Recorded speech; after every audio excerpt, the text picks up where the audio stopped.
সূর্য এই সংসারকে আলো প্রদান করে। সূর্যের মনে যদি নিজের তেজের জন্য অহংকার জন্ম নেয়, তখন তার অহংকার ভঙ্গ করে মেঘ। সূর্যের আলো পূর্ণরূপে ঢেকে দেয়। মেঘের মনে যদি নিজের গতি নিয়ে অহংবোধ জন্ম নেয়, তাহলে মেঘের অহংকার ভঙ্গ করে পর্বত, মেঘের গতি অবরুদ্ধ করে দেয়। এবার যদি পর্বত নিজের নিশ্চলতা নিয়ে অহংকার করে, তাহলে সেই অহংবোধ ভঙ্গ করে একটি মূষক, সেই বিশাল পর্বতে একটি ছিদ্র করে দেয়। এবার যদি মূষকের নিজের মনে অহংবোধ জন্ম নেয়, তাহলে জল তার অভিমান ভঙ্গ করে, সেই ছিদ্র দিয়ে প্রবেশ করে। আর যদি জলের মনে অহংবোধ জন্ম নেয়, তখন মানুষ বাঁধ নির্মাণ করে তার গতিপথ রুদ্ধ করে, জলের অহংকার ভঙ্গ করে। আর যদি মানুষের মনে অহংকার জন্ম নেয়, তখন সূর্য নিজের তাপ দ্বারা মানুষের অহংকার ভঙ্গ করে। এই সংসারে অহংকার প্রদর্শন করার কোনো প্রয়োজন নেই। আমাদের সবার মধ্যেই কিছু বিশেষ গুণ আছে, আর সবার মধ্যে কোনো না কোনো দোষও আছে। এই প্রকৃতি আমাদের কি শিক্ষা দেয়? কেউ একে অপরের সাথে লড়াই করে না, একে অপরের জন্য বাধা সৃষ্টি করে না, শুধু নিজের কর্ম করে। সূর্য নিজের প্রকাশ দ্বারা বনস্পতি এবং গাছপালাকে জন্ম দেয়। মেঘ বর্ষা সৃষ্টি করে লুপ্ত হয়ে যায়, আবার নির্মিত হয়। পর্বতের সেই নিশ্চলতা সেই বর্ষাকে একটা দিশা প্রদান করে, আর তারপরে তা ধারা হয়ে প্রবাহিত হয়ে যায়। এইসব কি? এইসব একটা সম্পর্ক, একটা চক্রের মতো। সবাই একসাথে নিজের কর্ম করে, তাই এই চক্র আবর্তিত হয়। এটা আমাদেরও করতে হবে, একসাথে মিলে কাজ করতে হবে। কারোর জন্য বাধা হয়ে উঠলে হবে না, কাউকে ছোট মনে করলে হবে না। এটাই করতে থাকুন, সবাই মিলেমিশে কর্ম করুন। প্রকৃতি আমাদের এই শিক্ষাই দেয়। আসুন আমার সাথে ভালোবেসে বলুন, রাধা রাধা। এই সংসার বলে যে কৃষ্ণ হলো মহাযোগী, কেউ বলে যে কৃষ্ণ হলো সাংখ্যযোগের প্রবর্তক, কেউ বলে ভক্তিযোগের, কেউ বলে জ্ঞান যোগের, কেউ কেউ এটা মনে করেন যে অষ্টাঙ্গ যোগের প্রভু হলাম আমি। কিন্তু এই যোগ আসলে কি? যোগ বিষয়টাকে বোঝা খুব একটা কঠিন নয়, কিন্তু সেই যোগকে নিজের যাপনের অংশ করে তোলা হলো অত্যন্ত কঠিন, আর তার জন্য প্রয়োজন অভ্যাস। যোগ শব্দটার অর্থ হলো যুক্ত করা, আর এটা আমি ছোটবেলায় শিখেছিলাম। যখন আমার মাখন খেতে ইচ্ছে করত, আর মা মাখনের সেই হাঁড়িটা ওপরে টাঙিয়ে রাখতেন, তখন আমরা ভাবতাম যে অত দূরে পৌঁছবো কি করে। তখন আমরা যোগের বিষয়ে জানতে পারলাম, আর তখন জানতে পারলাম যে সবথেকে গুরুত্বপূর্ণ যোগ আসলে কি? সহযোগিতা, সাহায্য। আমরা সব সখারা একসাথে জড়ো হতাম, একে অপরের পিঠের ওপর উঠে দাঁড়াতাম, আর তারপর আমরা ওই মাখনের হাঁড়ির কাছে পৌঁছতে পারতাম, আর তারপর আমরা সবাই মিলে সেই মাখন ভাগ করে খেতাম। সহযোগিতা, এটা অত্যন্ত গুরুত্বপূর্ণ। পাণ্ডবরাও মহাভারতে এটাই করেছিলেন। ওনাদের সাথেও কেউ ছিল না, একে অপরকে সাহায্য করে ওনারা অনেক বীরদের একত্রিত করেছিলেন। তারপর অবশেষে মহাভারতের এই মহাযুদ্ধে ওনারা জয়লাভ করেছিলেন। রামায়ণে রাম এবং লক্ষ্মণের সাথে কেউ ছিল না। সহযোগিতার মাধ্যমে ওনারা ভাল্লুক আর বানর সেনাকে একত্রিত করেছিলেন, আর এই সংসারের সব থেকে প্রবল রাক্ষস রাবণকে বধ করেছিলেন। মনে রাখবেন, একসাথে মিলে যদি আপনারা কর্ম করতে শেখেন, তাহলে এই সংসারে এমন কিছুই নেই যেটা আপনি অর্জন করতে পারবেন না। আসুন আমার সাথে ভালোবেসে বলুন, রাধা রাধা। এই সংসারে প্রত্যেকটা জিনিসের নিজস্ব একটা বিশেষত্ব আছে, আর তার বিশেষত্বর জন্যই তাকে বিশেষ গুরুত্ব দেওয়া হয়। যদি কথা বলি অস্ত্রের, যেমন তরোয়াল, তরোয়াল নির্মাণ করা হয়েছে রক্ষার জন্য। কত তাড়াতাড়ি সে সামনে উপস্থিত শত্রুকে নিধন করতে পারে। এবার এই তরোয়ালের কোন গুণটা দেখা প্রয়োজন? সেটার ধার। সেই বস্তুটি নয় যার মধ্যে এই তরোয়াল রাখা হয়। সেইভাবেই যদি আমি কথা বলি বানের, তাহলে এটা প্রয়োজনীয় নয় যে সেই বান কতটা তীক্ষ্ণ, কতটা বলশালী। এটা দেখা প্রয়োজন যে তার আকারটা কেমন। সে কি বাতাস ভেদ করে নিজের লক্ষ্যে পৌঁছতে পারবে, সেটা বেশি গুরুত্বপূর্ণ। সেই জায়গাটা নয় যেখানে সেই বাণ রাখা হয়।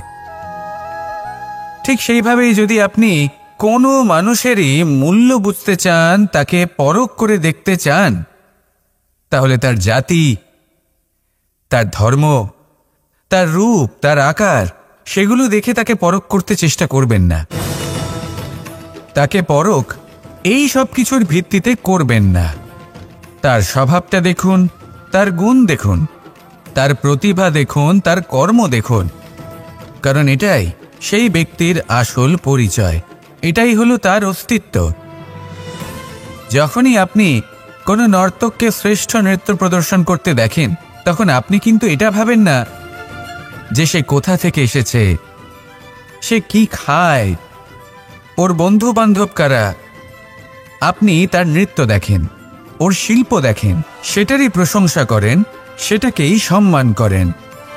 সেইভাবে এই সংসারে সকলকে সম্মান করুন। আর এই সম্মানের আধার হওয়া উচিত তার গুণ, তার স্বভাব, তার কর্ম, তার রূপ আর তার বেশভূষা নয়। আসুন আমার সাথে ভালোবেসে বলুন, রাধা রাধা। সবাই বলেন যে জীবনে কাদের সঙ্গ লাভ করছি সেটা খুব গুরুত্বপূর্ণ। এক ঝুড়ি ফলের মধ্যে যদি একটা পচা ফল আপনি রেখে দেন, তাহলে আস্তে আস্তে সমস্ত ফল পচে যায়। সেই জন্য কথায় আছে যে কুসঙ্গ থেকে দূরে থাকো। কিন্তু কি করা যায়? এই সংসার খুবই ছোট। যেখানে আমরা কাজ করি, যেখানে আমরা থাকি, যে পথে আমরা আসা যাওয়া করে থাকি, যে পথে আমরা ভ্রমণ করি, সেখানে এমন অনেক সংখ্যক ব্যক্তি থাকেন যাকে দেখে আমরা মনে করি যে এদের থেকে দূরে থাকতে হবে। তখন আমরা কি করতে পারি? তাদের কি আমরা পরিত্যাগ করব? তাহলে এই সংসারে এমন অনেক মানুষ আছেন, তাহলে কি সংসারই পরিত্যাগ করব? না, সেই ফলের মতন হবেন না যারা একটি পচা ফলের উপস্থিতির জন্য নিজেরাও নষ্ট হয়ে যান। বরং হয়ে উঠুন চন্দন বৃক্ষের মতন, যেটা আসলে সাপেদের বাসস্থান, যেখানে অনেক সংখ্যক অত্যন্ত ভয়ানক বিষধর সাপ থাকে। তারপরেও এই চন্দন, সে কিন্তু নিজের শ্রেষ্ঠত্ব হারায় না, এর মূল্য কিন্তু সেই একই থাকে। মনে রাখবেন, এই সংসারে নিজের সঙ্গ বদলানোর পূর্বে নিজেকে বদলান। নিজেকে কিছুটা এমনভাবে গড়ে তুলুন যে কেউ আসুক না কেন সে যেন আপনাকে বিভ্রান্ত বা দূষিত না করতে পারে। আসুন আমার সাথে ভালোবেসে বলুন, রাধা রাধা। নিজের নিজের অভিজ্ঞতাগুলো দেখে, তার পরিণাম দেখে প্রত্যেক মানুষের মনে একটা ধারণা জন্ম নেয়। প্রজন্মের পর প্রজন্ম যখন অগ্রসর হতে থাকে, এই ধারণাগুলোই কারণ হয়ে ওঠে যা মানুষের জীবনে তার শুভর, অশুভর, লাভের, ক্ষতির, এই সব কিছুর আধার হয়ে ওঠে। যেমন ধরুন, আপনি কোথাও যাচ্ছেন আর পথে বেড়াল রাস্তা পার করে গেল, সেটা অশুভ বলা হয়। কেউ হাঁচলে কাজ থামিয়ে দেওয়া হয়। বলা হয় যখন আপনি কোনো শুভ কাজ করতে যাবেন তখন মিষ্টি খেয়ে যাবেন, কাজ সফল হবে। যদি কোনো ব্যক্তি অনুচিত কথা বলে দেন, তার মানে অনুচিত কিছুই ঘটবে, আদি ইত্যাদি। এরকম অনেক সংখ্যক ধারণা আছে। কিন্তু সবকিছু যদি এরকমই হতো, তাহলে প্রত্যেক মানুষ নিজের কথা দ্বারা নিজের বা অন্য কারোর জীবন স্বর্গতুল্য করে তুলত, নয়তো নরকে পরিণত করত। কিন্তু এরম কি আদৌ হয়? না। কারণ এই সব ধারণা, এই সব কিছু, এর উৎস হলো মানুষের মন, তার মস্তিষ্ক। যখন আমরা কোনো বাক্য বা কোনো ধারণাকে একটু বেশি গুরুত্ব দিয়ে ফেলি, তার উপর একটু বেশি বিশ্বাস করে ফেলি, তখন যেটা হয়, তখন আমাদের এই ইচ্ছে শক্তি, তার সঞ্চার হয় সেই বাক্যের মাধ্যমে। আর সেই জন্য সেই বাক্য আস্তে আস্তে ফলপ্রসূ হতে থাকে। এটা হলো মানুষের মনের শক্তি, তার মস্তিষ্কের শক্তি। এটা কখনো ভুলে যাবেন না। এটা প্রয়োগ করুন আর তার সদ্ব্যবহার করুন। একে প্রয়োগ করুন নিজের লক্ষ্যে পৌঁছানোর জন্য, শুভ কর্ম করার জন্য। আসুন আমার সাথে ভালোবেসে বলুন, রাধা রাধা। রামায়ণের একটা অত্যন্ত শ্রেষ্ঠ কাহিনী আছে, যেটা খুব অমূল্য শিক্ষাদান করে। দশানন যখন ধরাশায়ী হলেন এবং মৃত্যুশয্যায় শুয়েছিলেন, ওনার শেষ নিঃশ্বাস ত্যাগের সময় শ্রীরাম লক্ষ্মণকে বললেন যে, হে লক্ষ্মণ, রাবণের কাছে যাও, ওখানে যাও, ওনার থেকে কিছু জ্ঞান অর্জন করে এসো। উনি হলেন মহাজ্ঞানী, আর ওনার থেকে জ্ঞান অর্জনের এটাই শ্রেষ্ঠ সুযোগ। লক্ষ্মণ প্রথমে মানতে চাইলেন না, কিন্তু শ্রীরাম বোঝানোর পরে লক্ষ্মণ ওনার কাছে গেলেন, রাবণের মাথার কাছে গেলেন আর বললেন, দাদা বলেছেন আপনার থেকে জ্ঞান অর্জন করতে। রাবণ কিছুই বললেন না। লক্ষ্মণ বললেন, আপনি তো দেখছি খুব অহংকারী, মৃত্যুশয্যায় শুয়ে আছেন, শেষ নিঃশ্বাস ত্যাগ করতে চলেছেন, আর তাও এত অহংকার। রাবণ বললেন, নিজের দাদা রামকে ডাকো। শ্রীরাম এলেন, রাবণের পায়ের কাছে এসে দাঁড়ালেন। উনি নিজের হাত জোড় করলেন আর বললেন, হে মহাপণ্ডিত রাবণ, আপনি হলেন মহাজ্ঞানী, দয়া করে আমাদের কিছু জ্ঞান প্রদান করুন। রাবণ বিনম্র চিত্তে ওনার কথা শুনলেন, খুব বিনম্র চিত্তে ক্ষমা প্রার্থনাও করলেন, আর এই সংসার একটি অত্যন্ত শ্রেষ্ঠ জ্ঞান লাভ করল। এর দ্বারা আমরা ঠিক কি শিক্ষা লাভ করি? রাম এবং লক্ষ্মণ দুজনেই ছিলেন তেজস্বী, দুজনেই ছিলেন শ্রেষ্ঠ, ছিলেন বীর, ছিলেন বলবান। কিন্তু শ্রীরামকে মর্যাদা পুরুষোত্তম বলা হয়ে থাকে, কারণ উনি বীর ছিলেন, সাহসী ছিলেন, তার সাথে একটি অত্যন্ত গুরুত্বপূর্ণ গুণ ছিল। সেই গুণ হল বিনম্রতা। এটা খুবই শ্রেষ্ঠ একটা গুণ। যদি কেউ আপনাকে কটু কথা শোনায়, তাহলে উত্তরটা আপনি বিনম্রভাবেও দিতে পারেন। এই বিনম্রতা এমন এক আবেগ যেটা দেখে মনে হবে কোমল, কিন্তু এটা ততটাই প্রবল অস্ত্র, এমন একটা অস্ত্র যা সকলকে নিরস্ত্র করে দিতে পারে।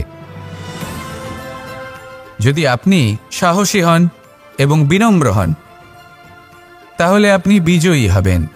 যদি আপনি জ্ঞানী হন এবং বিনম্র হন, তাহলে আপনি অবশ্যই মহাজ্ঞানী হয়ে উঠবেন।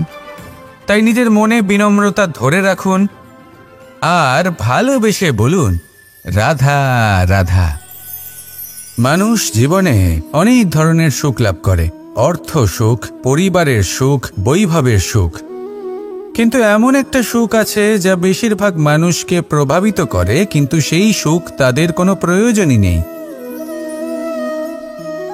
সেটা হলো পরনিন্দা সুখ, অর্থাৎ এমন কোনো ব্যক্তিকে নিয়ে নিন্দা করা, তার প্রতি অনুচিত শব্দ প্রয়োগ করা, কারণ সেই ব্যক্তিকে আপনি পছন্দ করেন না। আর এমন অনেক মানুষ আছেন যারা এই কাজ করে খুব আনন্দ লাভ করেন, যেটা করা উচিত নয়, কারণ এতে আপনার সময়, আপনার ঊর্জা, আপনার নিজের অন্তরের ইতিবাচক শক্তি আপনি নষ্ট করে ফেলছেন। আর এই সব কিছুই আপনার প্রয়োজন আছে। যাদেরকে আপনার পছন্দ নয়, সেই ব্যক্তির বিষয়ে কথাই বলবেন না। সেই সব ব্যক্তির দিকে মনোনিবেশ করুন যাদের আপনি ভালোবাসেন। সেই সব কাজে মন দিন যেগুলো আপনার ভালো লাগে। সেই বস্তুর দিকে নজর দিন যেগুলো আপনার প্রিয়, নিজের লক্ষ্যের দিকে, এই সব কিছুর দিকে নয়। এমনটা করলে আপনার জীবনে আপনি সেই সব বস্তুর দিকে নজর দিতে পারবেন যারা প্রকৃত অর্থে আপনার জীবন আরও শ্রেষ্ঠ করে তোলে। এমনটাই করুন, জীবন আরও অনেক বেশি সুন্দর হয়ে উঠবে। আর তখন এই মন প্রসন্ন হয়ে বলবে, রাধা রাধা। আজ আমরা আবার সাফল্য আর অসফলতার বিষয়ে কথা বলবো। সফল ব্যক্তি কে হয় এবং অসফল ব্যক্তি কে হয়, এই বিষয়ে আমরা আগে অনেকবার কথা বলেছি। প্রত্যেক ব্যক্তি সাফল্য লাভ করতে চান, কিন্তু প্রত্যেক ব্যক্তি সাফল্য লাভের এই কাজে সফল হতে পারেন না। এবার এটা কেন হয়, এর পেছনে কারণটা কি? কারণ হলো ভয়। সফল ব্যক্তি হলেন তিনি যিনি নিজের সিদ্ধান্ত দ্বারা এই সমস্ত সংসারকে বদলে দিয়ে থাকেন, এবং অসফল ব্যক্তি হলেন তিনি যিনি এই সংসারকে দেখে এর বিষয়ে ভেবে নিজের সিদ্ধান্ত বদলে ফেলেন। প্রয়োজন হল নিজের লক্ষ্যের বিষয়ে ভেবে দেখার, পথের বিষয়ে ভেবে দেখার। একবার যদি আপনি পথ নির্বাচন করে থাকেন, সেই পথে অগ্রসর হতে থাকুন আর তাতে অটল থাকুন। সবসময় দৃঢ় প্রতিজ্ঞ হন। আপনি যদি কোনো পথে টিকে থাকেন আর নিরন্তর পরিশ্রম করতে থাকেন, তবেই আপনার জীবনে সাফল্য আসবে। যদি কথায় কথায় লোকে কি ভাববে, লোকে কি বলবে, একথা ভেবে নিজের সিদ্ধান্ত পাল্টান, তাহলে কখনো নিজের লক্ষ্যে পৌঁছতে পারবেন না।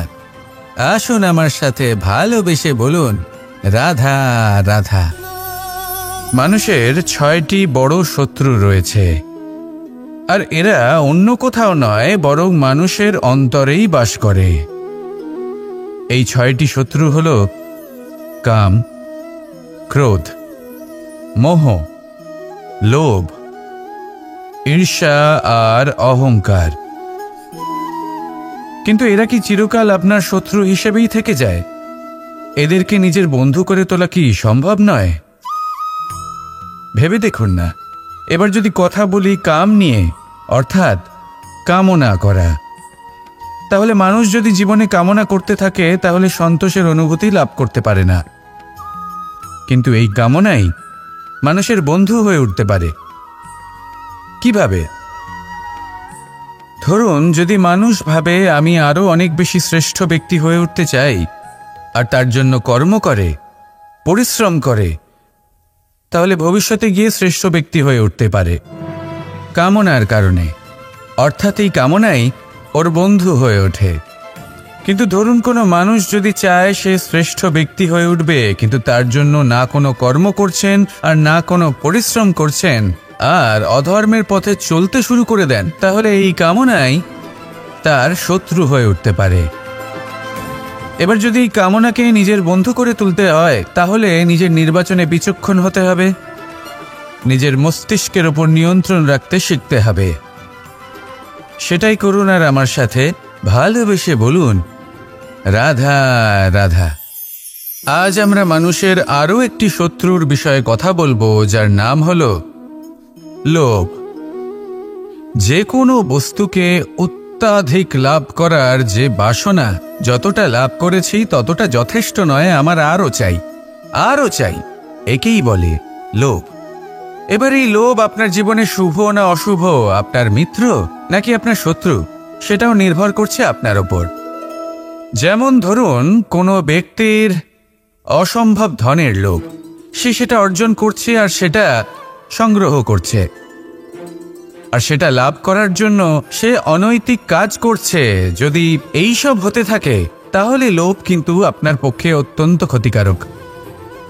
কিন্তু যদি সেই ব্যক্তি ধরুন ধন অর্জন করছেন, তার সাথে নীতিও পালন করছেন, আর সংগ্রহ করার পরে সেটা সংসারে ছড়িয়ে দিচ্ছেন, যদি এমনটা হয়, তাহলে এই লোভ আপনার বন্ধু হয়ে উঠতে পারে।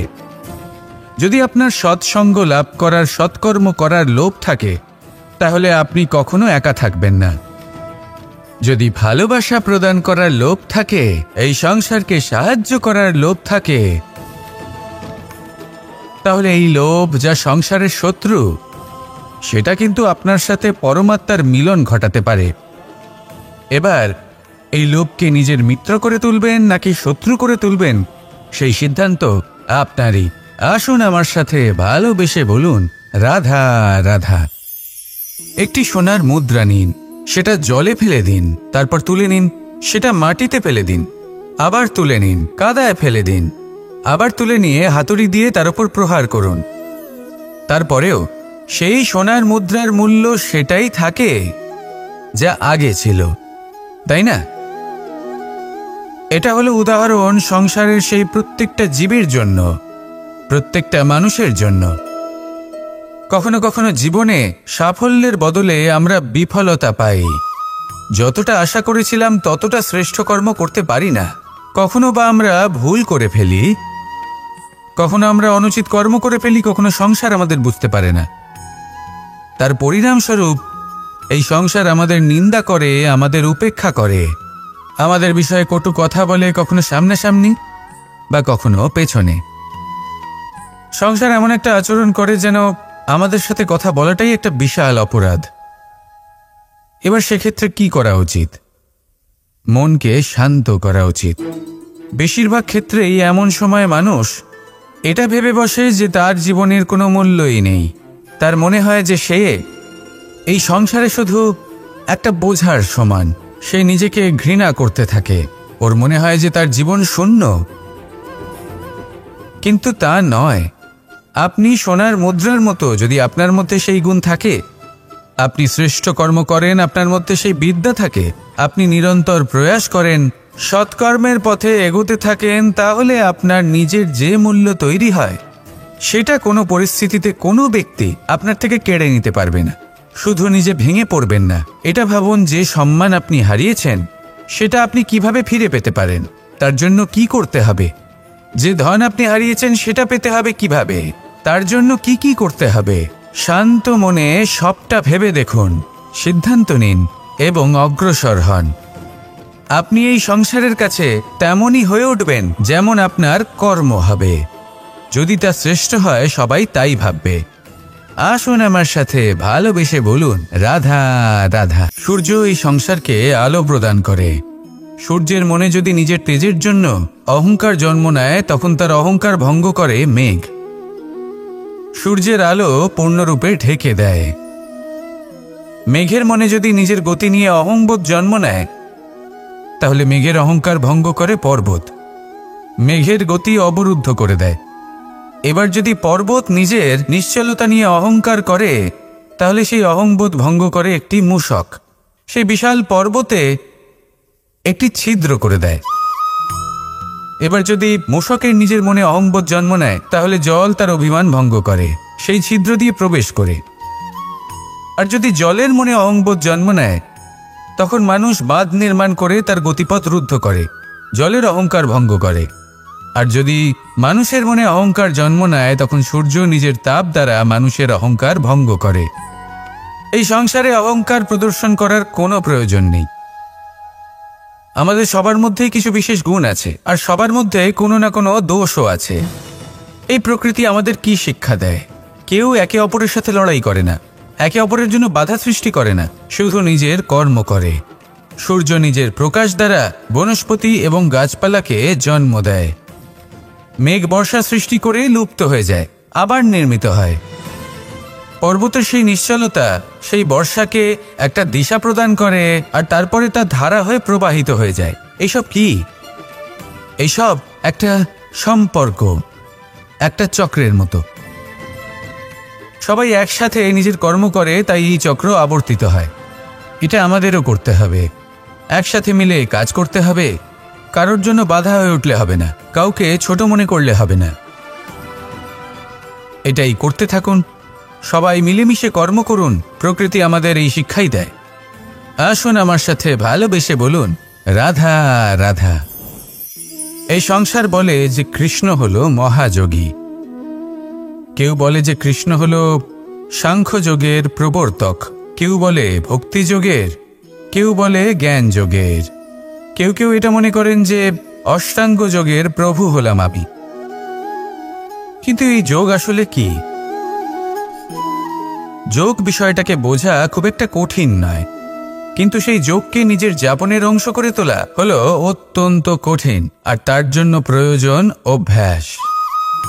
যোগ শব্দটার অর্থ হলো যুক্ত করা, আর এটা আমি ছোটবেলায় শিখেছিলাম।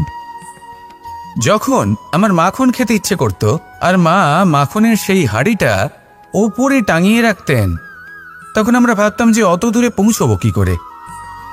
তখন আমরা যোগের বিষয়ে জানতে পারলাম, আর তখন জানতে পারলাম যে সবথেকে গুরুত্বপূর্ণ যোগ আসলে কি?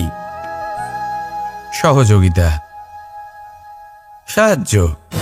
আমরা সব সখারা একসাথে জড়ো হতাম, একে অপরের পিঠের ওপর উঠে দাঁড়াতাম, আর তারপর আমরা ওই মাখনের হাঁড়ির কাছে পৌঁছতে পারতাম, আর তারপর আমরা সবাই মিলে সেই মাখন ভাগ করে খেতাম।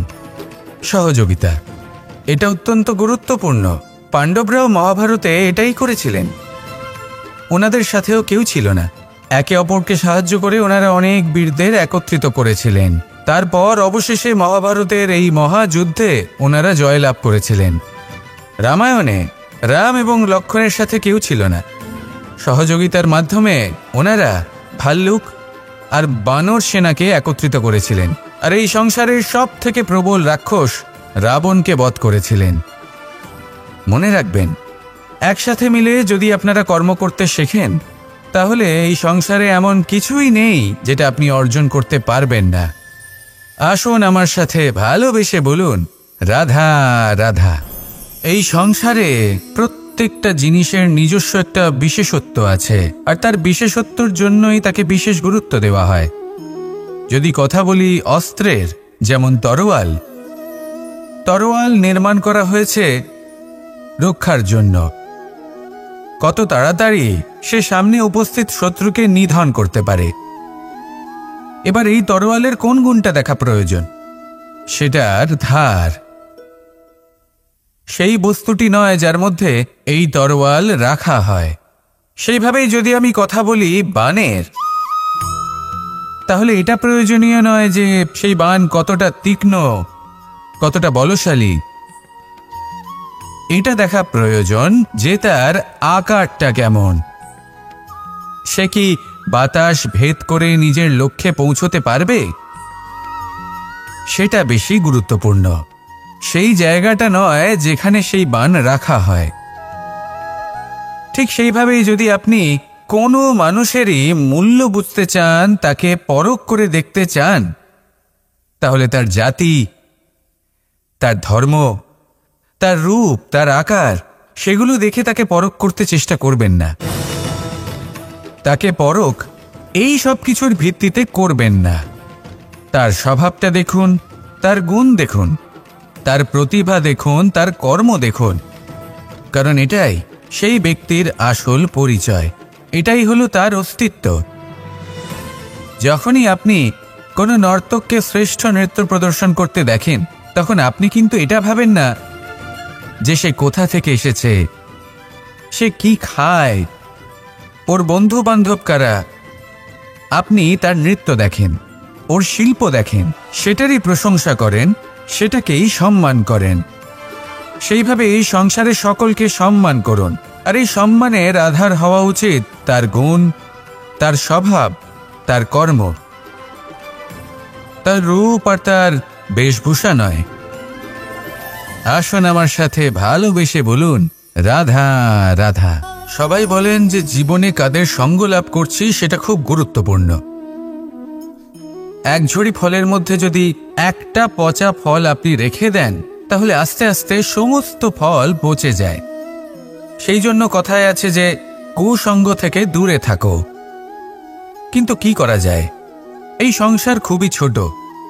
যেখানে আমরা কাজ করি, যেখানে আমরা থাকি, যে পথে আমরা আসা যাওয়া করে থাকি, যে পথে আমরা ভ্রমণ করি, সেখানে এমন অনেক সংখ্যক ব্যক্তি থাকেন যাকে দেখে আমরা মনে করি যে এদের থেকে দূরে থাকতে হবে। তখন আমরা কি করতে পারি? তাদের কি আমরা পরিত্যাগ করব? তাহলে এই সংসারে এমন অনেক মানুষ আছেন, তাহলে কি সংসারই পরিত্যাগ করব? না, সেই ফলের মতন হবেন না যারা একটি পচা ফলের উপস্থিতির জন্য নিজেরাও নষ্ট হয়ে যান। বরং হয়ে উঠুন চন্দন বৃক্ষের মতন, যেটা আসলে সাপেদের বাসস্থান, যেখানে অনেক সংখ্যক অত্যন্ত ভয়ানক বিষধর সাপ থাকে। তারপরেও এই চন্দন, সে কিন্তু নিজের শ্রেষ্ঠত্ব হারায় না, এর মূল্য কিন্তু সেই একই থাকে। মনে রাখবেন, এই সংসারে নিজের সঙ্গ বদলানোর পূর্বে নিজেকে বদলান। নিজেকে কিছুটা এমনভাবে গড়ে তুলুন যে কেউ আসুক না কেন সে যেন আপনাকে বিভ্রান্ত বা দূষিত না করতে পারে। আসুন আমার সাথে ভালোবেসে বলুন, রাধা রাধা। নিজের নিজের অভিজ্ঞতাগুলো দেখে, তার পরিণাম দেখে প্রত্যেক মানুষের মনে একটা ধারণা জন্ম নেয়। প্রজন্মের পর প্রজন্ম যখন অগ্রসর হতে থাকে, এই ধারণাগুলোই কারণ হয়ে ওঠে যা মানুষের জীবনে তার শুভর, অশুভর, লাভের, ক্ষতির এই সব কিছুর আধার হয়ে ওঠে। যেমন ধরুন, আপনি কোথাও যাচ্ছেন আর পথে বেড়াল রাস্তা পার করে গেল, সেটা অশুভ বলা হয়। কেউ হাঁচলে কাজ থামিয়ে দেওয়া হয়। বলা হয় যখন আপনি কোনো শুভ কাজ করতে যাবেন তখন মিষ্টি খেয়ে যাবেন, কাজ সফল হবে। যদি কোনো ব্যক্তি অনুচিত কথা বলে দেন তার মানে অনুচিত কিছুই ঘটবে, আদি ইত্যাদি এরকম অনেক সংখ্যক ধারণা আছে। কিন্তু সবকিছু যদি এরকমই হতো তাহলে প্রত্যেক মানুষ নিজের কথা দ্বারা নিজের বা অন্য কারোর জীবন স্বর্গতুল্য করে তুলত, নয়তো নরকে পরিণত করত। কিন্তু এরম কি আদৌ হয়? না। কারণ এই সব ধারণা, এই সব কিছু এর উৎস হলো মানুষের মন, তার মস্তিষ্ক। যখন আমরা কোনো বাক্য বা কোনো ধারণাকে একটু বেশি গুরুত্ব দিয়ে ফেলি, তার উপর একটু বেশি বিশ্বাস করে ফেলি, তখন যেটা হয়, তখন আমাদের এই ইচ্ছে শক্তি তার সঞ্চার হয় সেই বাক্যের মাধ্যমে, আর সেই জন্য সেই বাক্য আস্তে আস্তে ফলপ্রসূ হতে থাকে। এটা হলো মানুষের মনের শক্তি, তার মস্তিষ্কের শক্তি। এটা কখনো ভুলে যাবেন না। এটা প্রয়োগ করুন আর তার সদ্ব্যবহার করুন।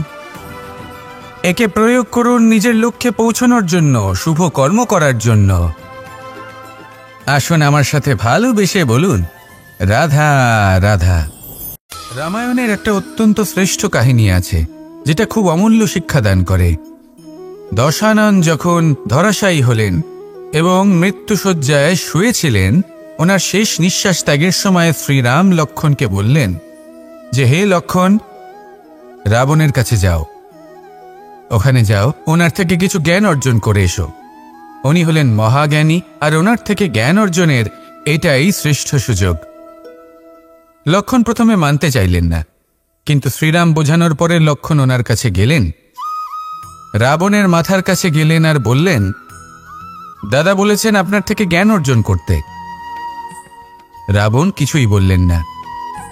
লক্ষ্মণ বললেন, আপনি তো দেখছি খুব অহংকারী, মৃত্যুশয্যায় শুয়ে আছেন, শেষ নিঃশ্বাস ত্যাগ করতে চলেছেন, আর তাও এত অহংকার। রাবণ বললেন, নিজের দাদা রামকে ডাকো। শ্রীরাম এলেন, রাবণের পায়ের কাছে এসে দাঁড়ালেন। উনি নিজের হাত জোড় করলেন আর বললেন, হে মহাপণ্ডিত রাবণ, আপনি হলেন মহাজ্ঞানী, দয়া করে আমাদের কিছু জ্ঞান প্রদান করুন। রাবণ বিনম্র চিত্তে ওনার কথা শুনলেন, খুব বিনম্র চিত্তে ক্ষমা প্রার্থনাও করলেন, আর এই সংসার একটি অত্যন্ত শ্রেষ্ঠ জ্ঞান লাভ করল। এর দ্বারা আমরা ঠিক কি শিক্ষা লাভ করি? রাম এবং লক্ষ্মণ দুজনেই ছিলেন তেজস্বী, দুজনেই ছিলেন শ্রেষ্ঠ, ছিলেন বীর, ছিলেন বলবান। কিন্তু শ্রীরামকে মর্যাদা পুরুষোত্তম বলা হয়ে থাকে, কারণ উনি বীর ছিলেন, সাহসী ছিলেন। তার সাথে একটি অত্যন্ত গুরুত্বপূর্ণ গুণ ছিল, সেই গুণ হলো বিনম্রতা। এটা খুবই শ্রেষ্ঠ একটা গুণ। যদি কেউ আপনাকে কটু কথা শোনায়, তাহলে উত্তরটা আপনি বিনম্রভাবেও দিতে পারেন। এই বিনম্রতা এমন এক আবেগ যেটা দেখে মনে হবে কোমল, কিন্তু এটা ততটাই প্রবল অস্ত্র। এমন একটা অস্ত্র যা সকলকে নিরস্ত্র করে দিতে পারে। যদি আপনি সাহসী হন এবং বিনম্র হন, তাহলে আপনি বিজয়ী হবেন। যদি আপনি জ্ঞানী হন এবং বিনম্র হন, তাহলে আপনি অবশ্যই মহাজ্ঞানী হয়ে উঠবেন। তাই নিজের মনে বিনম্রতা ধরে রাখুন আর ভালোবেসে বলুন, রাধা রাধা। মানুষ জীবনে অনেক ধরনের সুখ লাভ করে, অর্থ সুখ, পরিবারের সুখ, বৈভবের সুখ। কিন্তু এমন একটা সুখ আছে যা বেশিরভাগ মানুষকে প্রভাবিত করে, কিন্তু সেই সুখ তাদের কোনো প্রয়োজনই নেই। সেটা হলো পরনিন্দা সুখ। অর্থাৎ এমন কোনো ব্যক্তিকে নিয়ে নিন্দা করা, তার প্রতি অনুচিত শব্দ প্রয়োগ করা, কারণ সেই ব্যক্তিকে আপনি পছন্দ করেন না। আর এমন অনেক মানুষ আছেন যারা এই কাজ করে খুব আনন্দ লাভ করেন, যেটা করা উচিত নয়। কারণ এতে আপনার সময়, আপনার ঊর্জা, আপনার নিজের অন্তরের ইতিবাচক শক্তি আপনি নষ্ট করে ফেলছেন। আর এই সব কিছুই আপনার প্রয়োজন আছে। যাদেরকে আপনার পছন্দ নয়, সেই ব্যক্তির বিষয়ে কথাই বলবেন না। সেই সব ব্যক্তির দিকে মনোনিবেশ করুন যাদের আপনি ভালোবাসেন। সেই সব কাজে মন দিন যেগুলো আপনার ভালো লাগে। সেই বস্তুর দিকে নজর দিন যেগুলো আপনার প্রিয়, নিজের লক্ষ্যের দিকে, এই সব কিছুর দিকে নয়। এমনটা করলে আপনার জীবনে আপনি সেই সব বস্তুর দিকে নজর দিতে পারবেন যারা প্রকৃত অর্থে আপনার জীবন আরও শ্রেষ্ঠ করে তোলে। এমনটাই করুন, জীবন আরও অনেক বেশি সুন্দর হয়ে উঠবে। আর তখন এই মন প্রসন্ন হয়ে বলবে, রাধা রাধা। আজ আমরা আবার সাফল্য আর অসফলতার বিষয়ে কথা বলবো। সফল ব্যক্তি কে হয় এবং অসফল ব্যক্তি কে হয়, এই বিষয়ে আমরা আগে অনেকবার কথা বলেছি। প্রত্যেক ব্যক্তি সাফল্য লাভ করতে চান, কিন্তু প্রত্যেক ব্যক্তি সাফল্য লাভের এই কাজে সফল হতে পারেন না। এবার এটা কেন হয়, এর পেছনে কারণটা কি? কারণ হলো ভয়। সফল ব্যক্তি হলেন তিনি যিনি নিজের সিদ্ধান্ত দ্বারা এই সমস্ত সংসারকে বদলে দিয়ে থাকেন, এবং অসফল ব্যক্তি হলেন তিনি যিনি এই সংসারকে দেখে এর বিষয়ে ভেবে নিজের সিদ্ধান্ত বদলে ফেলেন। প্রয়োজন হল নিজের লক্ষ্যের বিষয়ে ভেবে দেখার, পথের বিষয়ে ভেবে দেখার। একবার যদি আপনি পথ নির্বাচন করে থাকেন, সেই পথে অগ্রসর হতে থাকুন আর তাতে অটল থাকুন। সবসময় দৃঢ় প্রতিজ্ঞ হন। আপনি যদি কোনো পথে টিকে থাকেন আর নিরন্তর পরিশ্রম করতে থাকেন, তবেই আপনার জীবনে সাফল্য আসবে। যদি কথায় কথায় লোকে কি ভাববে, লোকে কি বলবে, একথা ভেবে নিজের সিদ্ধান্ত পাল্টান, তাহলে কখনো নিজের লক্ষ্যে পৌঁছতে পারবেন না। আসুন আমার সাথে ভালোবেসে বলুন, রাধা রাধা। মানুষের 6টি বড় শত্রু রয়েছে, আর এরা অন্য কোথাও নয়, বরং মানুষের অন্তরেই বাস করে। এই 6টি শত্রু হল কাম, ক্রোধ, মোহ, লোভ, ঈর্ষা আর অহংকার। কিন্তু এরা কি চিরকাল আপনার শত্রু হিসেবেই থেকে যায়? এদেরকে নিজের বন্ধু করে তোলা কি সম্ভব নয়? ভেবে দেখুন না। এবার যদি কথা বলি কাম নিয়ে, অর্থাৎ কামনা করা, তাহলে মানুষ যদি জীবনে কামনা করতে থাকে তাহলে সন্তোষের অনুভূতি লাভ করতে পারে না। কিন্তু এই কামনাই মানুষের বন্ধু হয়ে উঠতে পারে। কিভাবে? ধরুন, যদি মানুষ ভাবে আমি আরও অনেক বেশি শ্রেষ্ঠ ব্যক্তি হয়ে উঠতে চাই, আর তার জন্য কর্ম করে, পরিশ্রম করে, তাহলে ভবিষ্যতে গিয়ে শ্রেষ্ঠ ব্যক্তি হয়ে উঠতে পারে কামনার কারণে। অর্থাৎ এই কামনাই ওর বন্ধু হয়ে ওঠে। কিন্তু ধরুন, কোনো মানুষ যদি চায় সে শ্রেষ্ঠ ব্যক্তি হয়ে উঠবে, কিন্তু তার জন্য না কোনো কর্ম করছেন আর না কোনো পরিশ্রম করছেন, আর অধর্মের পথে চলতে শুরু করে দেন, তাহলে এই কামনাই তার শত্রু হয়ে উঠতে পারে। এবার যদি এই কামনাকে নিজের বন্ধু করে তুলতে হয়, তাহলে নিজের নির্বাচনে বিচক্ষণ হতে হবে, নিজের মস্তিষ্কের ওপর নিয়ন্ত্রণ রাখতে শিখতে হবে। সেটাই করুন আর আমার সাথে ভালোবেসে বলুন, রাধা রাধা। আজ আমরা মানুষের আরও একটি শত্রুর বিষয়ে কথা বলবো, যার নাম হলো লোভ। যে কোনো বস্তুকে অত্যাধিক লাভ করার যে বাসনা, যতটা লাভ করেছি ততটা যথেষ্ট নয়, আমার আরও চাই, আরও চাই, একেই বলে লোভ। এবার এই লোভ আপনার জীবনে শুভ না অশুভ, আপনার মিত্র নাকি আপনার শত্রু, সেটাও নির্ভর করছে আপনার ওপর। যেমন ধরুন, কোনো ব্যক্তির অসম্ভব ধনের লোভ, সে সেটা অর্জন করছে আর সেটা সংগ্রহ করছে, আর সেটা লাভ করার জন্য সে অনৈতিক কাজ করছে। যদি এই সব হতে থাকে, তাহলে লোভ কিন্তু আপনার পক্ষে অত্যন্ত ক্ষতিকারক। কিন্তু যদি সেই ব্যক্তি ধরুন ধন অর্জন করছেন, তার সাথে নীতিও পালন করছেন, আর সংগ্রহ করার পরে সেটা সংসারে ছড়িয়ে দিচ্ছেন, যদি এমনটা হয়, তাহলে এই লোভ আপনার বন্ধু হয়ে উঠতে পারে। যদি আপনার সৎসঙ্গ লাভ করার, সৎকর্ম করার লোভ থাকে, তাহলে আপনি কখনো একা থাকবেন না। যদি ভালোবাসা প্রদান করার লোভ থাকে, এই সংসারকে সাহায্য করার লোভ থাকে, তাহলে এই লোভ, যা সংসারের শত্রু, সেটা কিন্তু আপনার সাথে পরমাত্মার মিলন ঘটাতে পারে। এবার এই লোভকে নিজের মিত্র করে তুলবেন নাকি শত্রু করে তুলবেন, সেই সিদ্ধান্ত আপনারই। আসুন আমার সাথে, ভালোবেসে বলুন রাধা রাধা।